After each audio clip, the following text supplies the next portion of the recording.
The champagne glass slipped from my fingers, shattering against the marble floor of what used to be my kitchen. Through the window, I watched my husband Derek load the last box into his BMW, while his secretary Claire waited in the passenger seat, her perfectly manicured nails drumming against the dashboard. 23 years of marriage, and he was walking away with everything: our house, our savings, our future.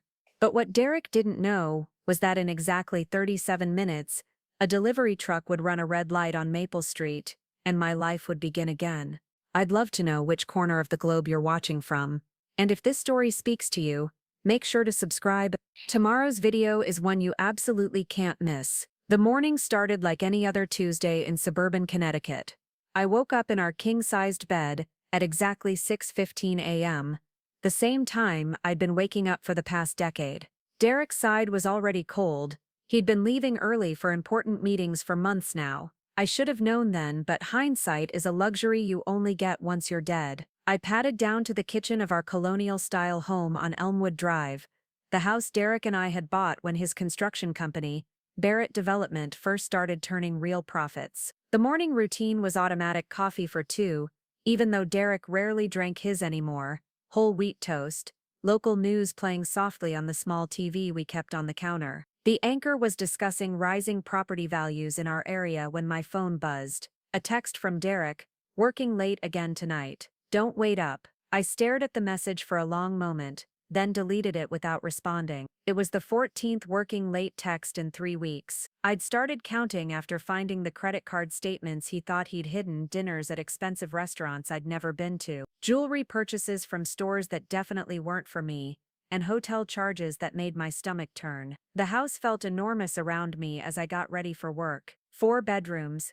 3 bathrooms, a finished basement Derek had been so proud of. We'd talked about filling those bedrooms with children once, but Derek kept saying next year until next year stopped coming. Now I understand why. It's hard to start a family when you're already building one with someone else. I drove my 10-year-old Honda Civic to Morrison & Associates, the small accounting firm where I'd worked for the past 8 years. The pay wasn't spectacular, but it was steady, and I genuinely enjoyed the work. Numbers didn't lie, didn't cheat, didn't make promises they couldn't keep. Unlike the man I'd married, my colleague Janet was already at her desk when I arrived, her gray hair perfectly styled as always. She looked up from her computer with concerned eyes. "Sarah, honey, you look tired. Everything is all right at home?" I forced a smile. "Just the usual, you know how it is." But Janet had been married for 35 years. She knew exactly how it was, and her expression told me she wasn't buying my act.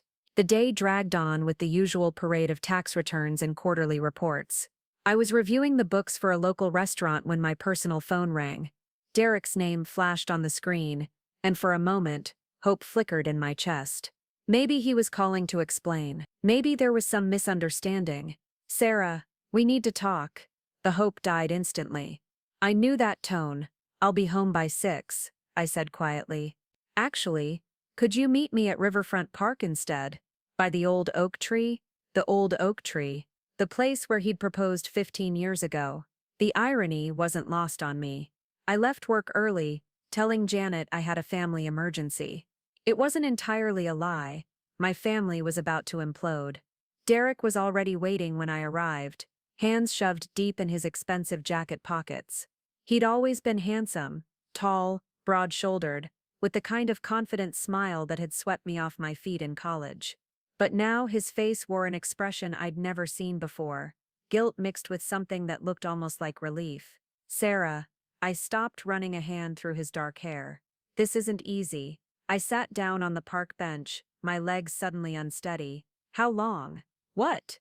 How long have you been seeing her?" His face went pale. "Sarah, I don't know what you Claire Morrison. Your secretary. The credit card statements Derek. The hotel charges. The jewelry purchases. How long?" He slumped beside me on the bench, the fight going out of him. 2 years. 2 years. While I'd been planning our anniversary dinners and buying him birthday gifts and believing his lies about working late. 2 years of living in a fantasy, while my marriage crumbled around me. "I love her, Sarah." 4 words that destroyed everything. Not "I'm sorry." Not "I made a mistake." Just the simple, devastating truth that he loved someone else. What about our house? Our life? I need you to sign the papers. The house is going up for sale tomorrow. Claire found us a place in Manhattan, and with the money from the sale, we. The word came out sharper than I intended. Sarah, you'll get your half. That's only fair. But I need this fresh start. I stared at him, this man I'd shared my bed with for over 2 decades, and realized I was looking at a stranger. What about Barrett Development? The company stays with me, obviously. It's my name on everything. His name. Built with money from the house my grandmother had left me. Grown with contracts I'd helped him secure through my connections at the firm. Sustained through lean years with my steady paycheck when his projects fell through. You're taking everything. You'll be fine, Sarah. You're smart. You'll figure it out. I wanted to scream. I wanted to cry. I wanted to grab him by the shoulders and shake him until the Derek I'd married came back. Instead, I just nodded. I'll need some time to pack. Actually, Claire and I were hoping to move in this weekend. I know it's fast, but we've already put a deposit down on storage for your things, my things, in our house, that he was selling. To start fresh with the woman he'd been betraying me with for 2 years. I stood up from the bench, my legs shaky but holding me. I'll be out by Friday. Derek's relief was palpable. Sarah, I know this is hard, but you'll see. This is better for both of us. We weren't happy. You weren't happy, I corrected. I was perfectly happy living a lie. I walked back to my car, leaving him sitting alone under the oak tree where he'd once promised to love me forever. The irony was almost poetic. The next 3 days passed in a blur of boxes and bubble wrap. I packed 23 years of marriage into cardboard containers, each one a small funeral for the life I thought I'd built. Derek stayed elsewhere, probably with Claire, while I dismantled our home. I found our wedding album in the back of the closet, behind Derek's old college textbooks. The woman in those photos looked so young, so hopeful. She believed in forever. She believed in the man standing beside her in his rented tuxedo, promising to honor and cherish her. I almost threw the album away, then changed my mind. Some evidence should be preserved, even if it's evidence of your own foolishness. Friday afternoon, I loaded the last box into my Civic and took one final walk through the empty house. The walls still held the faint outlines where our pictures had hung. The kitchen counter bore scratches from years of meal preparation. In the master bedroom, there was still an indent in the carpet where Derek's dresser had stood. 23 years reduced to ghost marks in empty spaces. I was locking the front door when the moving truck pulled up. Claire stepped out of the passenger side, her blonde hair catching the afternoon sunlight. She was younger than me by at least 10 years, with the kind of figure that came from personal trainers and expensive gym memberships. Derek emerged from the driver's side of his BMW, his face carefully neutral. Sarah. Derek. Claire hung back by the truck, but I could feel her watching me. The other woman. The reason my marriage had ended. She looked exactly like what I'd expected. Beautiful, confident, everything I'd stopped being somewhere along the way. The realtor says we should have offers by next week, Derek said awkwardly. Good for you. I got in my car and drove away without looking back. In my rearview mirror I could see Derek and Claire standing in front of what used to be my home, his arm around her waist. I rented a small apartment across town, a 1-bedroom place with thin walls and a view of the parking lot. It was the opposite of everything I'd built with Derek, and that felt appropriate somehow. I was starting over, whether I wanted to or not. That night, I sat on my rented couch in my empty apartment, eating takeout Chinese food straight from the container, and tried to figure out what came next. I had my job, my car, and enough money from my half of the house sale to get by for a while. It wasn't the life I'd planned, but it was the life I had. A lot of love and effort went into bringing this story to life. If you're enjoying it, we'd be so grateful if you'd subscribe to our channel. Now, back to where we left off. I was washing dishes in my tiny kitchen sink when my phone rang. Janet's name appeared on the screen. Sarah, honey, I just heard about the divorce. I'm so sorry. Small towns. News traveled fast, especially bad news. Thanks, Janet. I'm doing okay. Listen, I know this might not be the best time, but I wanted to give you a heads up. Barrett Development owes us money. 3 months behind on their account, and Derek's been dodging my calls. I set down the dish I was washing. How much? 47,000. And that's just our firm. I've been hearing rumors around town that he's behind with other vendors too. After we hung up, I sat in my dark apartment and thought about Derek's empire. Barrett Development had grown rapidly over the past few years, taking on bigger projects, hiring more crews. From the outside, it looked like success, but I knew better than anyone that rapid growth could hide financial instability. I'd seen it in dozens of clients' books over the years. Sunday morning, I drove past the construction site for Derek's latest project, a luxury condominium complex downtown. The site was eerily quiet for a weekend, but that could mean anything, or nothing. Monday, I went back to work and tried to focus on other people's numbers instead of my own problems. But Janet's words kept echoing in my head. $47,000, 3 months behind. Tuesday evening, I was microwaving leftovers when my doorbell rang. Through the peephole, I saw a man in a cheap suit holding an envelope. Sarah Barrett? Yes, process server. You're being served. The divorce papers were thick and official-looking, filled with legal language that boiled down to one simple message. Derek wanted everything split exactly as he'd outlined in the park. The house sale proceeds divided equally, the business staying entirely with him, and a clean break. I was supposed to sign and return them within 30 days. I set the papers on my small dining table and stared at them. Somewhere across town, Derek and Claire were probably celebrating in the house that used to be mine, planning their future with money from a business I'd helped build. I thought about Janet's warning, about the rumors of unpaid bills, about the luxury cars and expensive restaurants and jewelry purchases that had preceded Derek's confession. A terrible idea began forming in my mind. Wednesday morning, I called in sick to work and drove to the courthouse. Public records were just that. Public. It took me 3 hours and $47 in copying fees, but by noon I had a complete picture of Barrett Development's financial situation. It was worse than I'd thought. Derek wasn't just behind on a few bills, he was drowning. The luxury condo project was hemorrhaging money, permits were tied up in red tape, and 3 major suppliers had filed liens against the company. The business I was supposed to walk away from was a house of cards, held up by nothing but Derek's reputation and increasingly creative accounting. That afternoon, I sat in my car in the parking lot of Westfield Bank, staring at the cashier's check in my hands. My half of the house sale, $187,000. Everything I had left in the world, reduced to a single piece of paper. I thought about my empty apartment, my 10-year-old Honda, my quiet life as a divorced woman starting over at 45. I thought about Derek and Claire in my old house, spending money they didn't have on a lifestyle they couldn't afford. Then I thought about the old Sarah, the one who would have signed those divorce papers and walked away quietly, grateful for whatever scraps her cheating husband decided to throw at her. That woman was gone.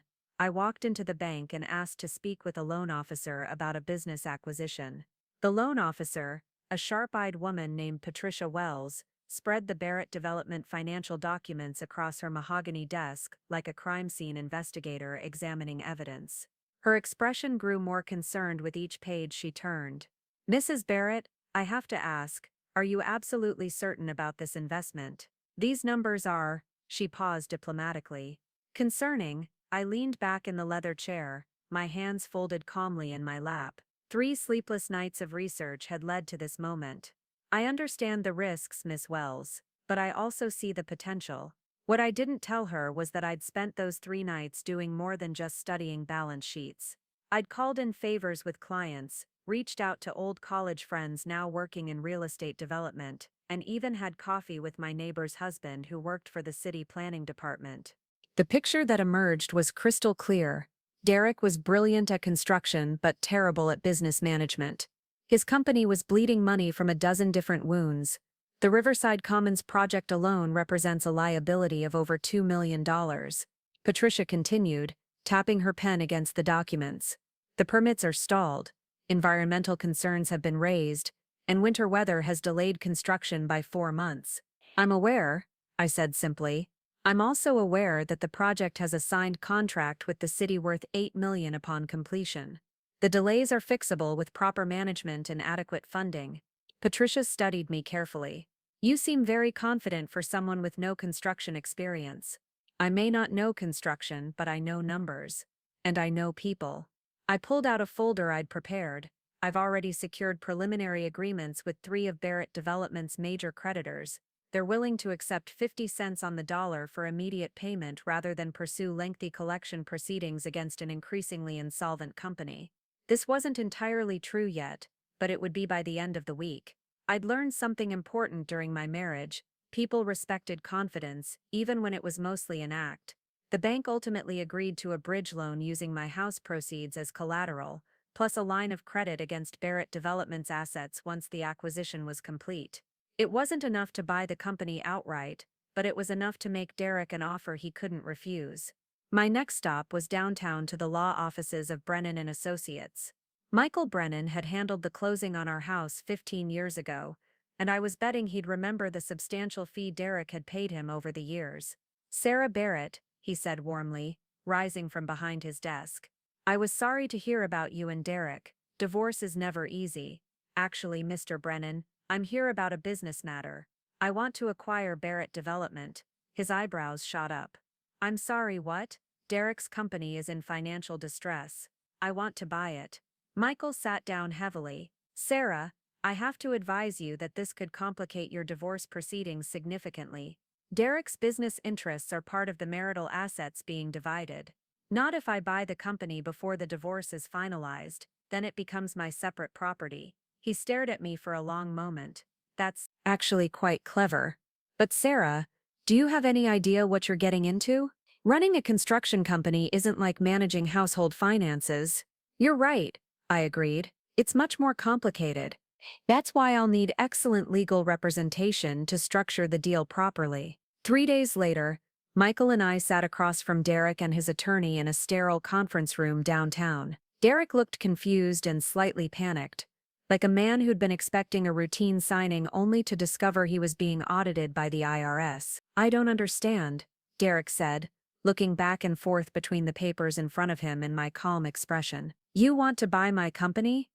"Your failing company," I corrected gently. "According to these financial statements, Barrett Development owes approximately $3.2 million to various creditors and has assets worth roughly $2.8 million.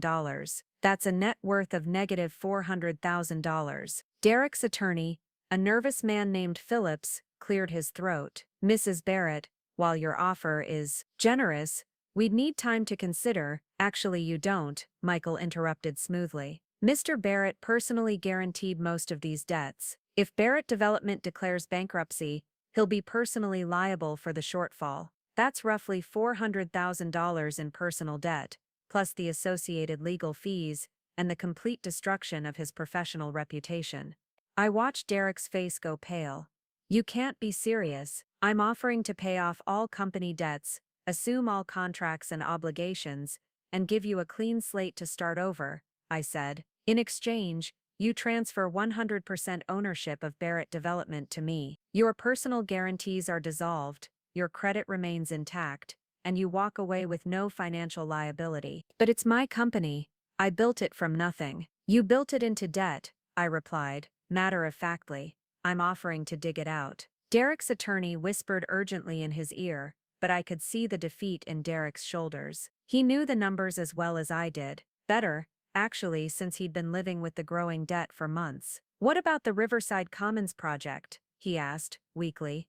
"I'll complete it. Properly funded and professionally managed, it should turn a healthy profit." "And what about me?" This was the moment I'd been waiting for. "Well, Barrett Development will need an experienced construction supervisor, someone who knows the local market and has relationships with subcontractors. The position pays $75,000 annually, plus performance bonuses." The room went dead silent. Derek stared at me like I'd grown a second head. "You want me to work for you?" "I want Barrett Development to succeed. You have skills the company needs. Consider it a generous severance package." His attorney leaned over. "Derek, this is actually an excellent offer given the circumstances. Your personal exposure, I know what my exposure is." Derek snapped. He turned back to me, his jaw tight. Why are you doing this? Business is business, I said calmly. Emotion is expensive. I can't afford it. But that wasn't entirely true. This wasn't just business. This was justice. Derek had thought he could walk away from our marriage with everything while leaving me with nothing. Now he'd discover what nothing actually looked like. The signing took 2 hours. Derek's signature grew progressively shakier with each document, while mine remained steady and confident. By 4:30 p.m. on a Thursday afternoon, I owned Barrett Development completely. There is one more thing, I said as we prepared to leave. The company will need to relocate its offices. The current lease is too expensive for our revised budget. Derek looked confused. Relocate where? I found suitable office space above Morrison and Associates. More cost-effective, and it'll allow for better financial oversight. The irony was perfect. Derek would now work directly above the accounting firm, where I'd spent 8 years learning everything I needed to know to destroy him. That evening, I sat in my small apartment with a glass of wine, and Barrett Development's corporate files spread across my dining table. I now owned a construction company, 3 active projects, 24 employees, and a mountain of debt. It should have been terrifying. Instead, I felt more alive than I had in years. My phone rang around 9 o'clock. Derek, Sarah, we need to talk. Actually, Mr. Barrett, company policy requires all employee communications to go through proper channels. You can schedule an appointment with my assistant. Your assistant? Sarah, this is insane. You can't just, I can, and I did. Good night, Derek. I hung up and immediately called Janet at home. Janet, how would you feel about a career change? I need someone to help manage Barrett Development's transition, and I think you'd be perfect as office manager. Sarah, honey, are you out of your mind? Probably. Are you interested? She was quiet for a moment. When do I start? Friday morning, I walked into Barrett Development's offices for the first time as owner. The space was everything I'd expected. Glass and chrome, expensive furniture, a reception area designed to impress clients rather than function efficiently. Derek's corner office was particularly lavish, with a view of the downtown skyline and furniture that probably cost more than most people's cars. The staff meeting I'd called for 9 a.m. was awkward, to say the least. 23 employees sat around a conference table, most of them men over 40 who'd worked construction their entire lives. They looked at me like I was an alien who'd wandered into their world by mistake. Good morning, everyone. As you know, there have been some ownership changes at Barrett Development. I'm Sarah Barrett, and I'll be taking over operations immediately. A grizzled foreman named Tony raised his hand. Ma'am, no disrespect, but what do you know about construction? Nothing, I admitted. But I know quite a bit about business management, financial planning, and operational efficiency. This company has been losing money because of poor financial controls, not because of poor construction work. I clicked to the first slide of the presentation I'd prepared. We're going to restructure operations, renegotiate supplier contracts, and implement proper project management protocols. Everyone who wants to be part of this transition is welcome to stay. Anyone who doesn't can submit their 2 weeks' notice today. Derek entered the conference room halfway through my presentation, looking like he hadn't slept. He took a seat at the back, his expression unreadable. As I was saying, I continued, we'll be implementing new protocols for expense reporting, project timelines, and client communications. These changes will take effect immediately. After the meeting, most of the employees filed out quietly. Tony lingered behind with 2 other foremen. Mrs. Barrett, can I speak freely? Please do. This company's been like a family for most of us. Derek's a good man who got in over his head, but we've been with him through thick and thin. We don't want to see everything we've built get destroyed because of some messy divorce. I appreciated his honesty. Tony, I'm not here to destroy anything. I'm here to save it. This company has talented people and good contracts. What it doesn't have is proper management. That's what I'm bringing to the table. And Derek, I glanced toward the back of the room where my soon-to-be ex-husband sat slumped in his chair. Derek will have the opportunity to prove his value to the new organization, just like everyone else. That afternoon, I called Derek into what used to be his office, and was now mine. He sat across from the desk where he'd once made decisions about millions of dollars in contracts, looking smaller than I'd ever seen him. "Your first assignment," I said, sliding a folder across the desk, "is to complete a comprehensive review of the Riverside Commons project. I need a detailed report on current status, remaining work, and realistic timeline for completion. Due Monday morning." Derek stared at the folder without touching it. "Sarah, this is crazy. We were married for 23 years. Doesn't that mean anything?" "It meant everything," I replied quietly. "Right up until you decided it meant nothing." He finally picked up the folder. "What happens after the projects are finished? What happens to me then?" "That depends entirely on you, Derek. On your work quality, your attitude, and your value to the company." He stood to leave, then turned back. "I never meant for things to end up like this." "No," I agreed. "You meant for them to end up with you having everything and me having nothing. This is much better." 6 months later, Barrett Development was unrecognizable from the company Derek had nearly destroyed. The Riverside Commons project was not only back on schedule but ahead of it, thanks to the project management software I'd implemented, and the renegotiated supplier contracts that cut costs by 30%. The staff, initially skeptical of their new female boss, had begun to respect the steady paychecks and clear expectations I provided. Derek, however, was struggling. His Monday morning report landed on my desk like clockwork, but the quality had been declining steadily. What started as detailed professional assessments had devolved into barely coherent summaries filled with obvious padding. This week's report was particularly disappointing. 3 pages that could have been condensed into 3 sentences. I called him into my office at precisely 10 a.m. He entered looking haggard, his once pristine appearance now showing signs of stress. His shirts were wrinkled, his hair needed cutting, and there were dark circles under his eyes that makeup couldn't hide. "Derek, we need to discuss your performance." He slumped into the chair across from my desk. "I know the report wasn't my best work. It didn't work at all. It was an insult to both of us." I opened his file. "Yes, I kept employee files now, complete with performance reviews and documentation. Your productivity has declined 40% over the past 2 months. You've missed 3 client meetings, and Tony tells me you've been showing up late to job sites. Sarah, you have to understand, this situation is impossible. Working for my ex-wife, in my own company, former company," I corrected. "And the situation is only impossible if you make it so." Derek ran his hands through his disheveled hair. "How do you expect me to act? How do I explain to clients that I'm now just an employee in the business I built, with professionalism? The same way I explained to everyone at Morrison & Associates that my husband was leaving me for his secretary." The words hit him like a physical blow. He flinched, then straightened in his chair. "That's different, is it?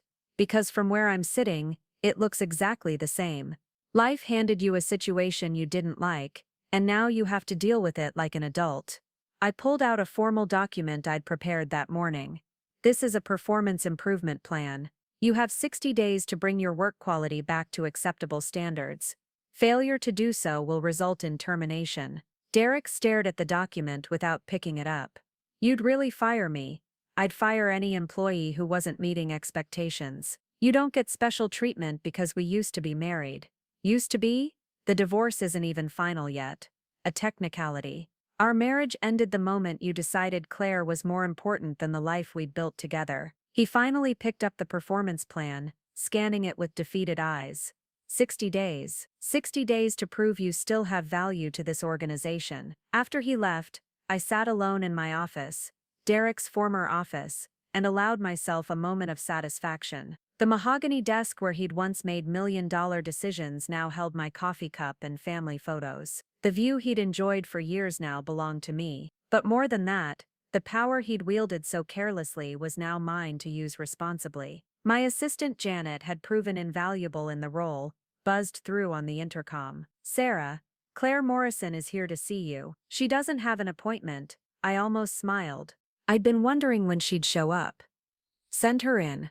Claire entered my office with the same confidence she'd once displayed stepping out of Derek's BMW in front of my house. But something was different now. Her designer clothes couldn't quite hide the tension in her shoulders, and her perfectly applied makeup couldn't mask the worry in her eyes. "Sarah, I think we need to talk." I don't believe we've been formally introduced.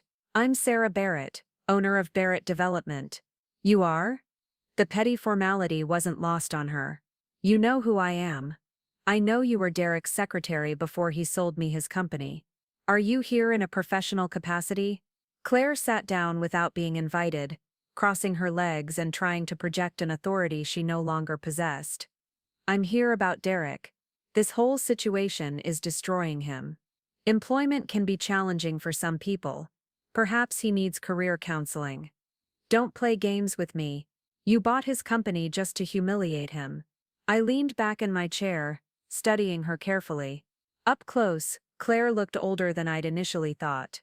The stress of the past 6 months had aged her, just as it had Derek. I bought a failing business and turned it profitable. Derek's humiliation is entirely self-inflicted. He built that company from nothing. He built it into debt. I saved it from bankruptcy. I pulled out Barrett Development's latest financial reports. We've increased revenue by 28%, reduced overhead by 35%, and completed our first project ahead of schedule and under budget. I'd say Derek should be thanking me. Claire's composure finally cracked. You're enjoying this, aren't you? Watching him suffer? I'm enjoying success. Derek's suffering is irrelevant to me. She leaned forward, her voice dropping to a whisper. He's drinking, Sarah, every night. He comes home and sits in our apartment, your old apartment by the way, drinking scotch and staring at the walls. He's falling apart. Then perhaps he should seek professional help. I hear therapy can be very effective for people struggling with the consequences of their choices. Claire stood abruptly, her mask of sophistication completely gone now. You vindictive bitch. Is this what 23 years of marriage taught you? Actually, yes. It taught me that trust is precious, loyalty is rare, and revenge is best served with perfect financial planning. After Claire stormed out, I allowed myself to feel the full weight of what I'd accomplished. Derek's empire had become mine. His authority was now mine to grant or revoke. His future depended entirely on my decisions. But as satisfying as the role reversal was, I realized something had changed in me over the past 6 months.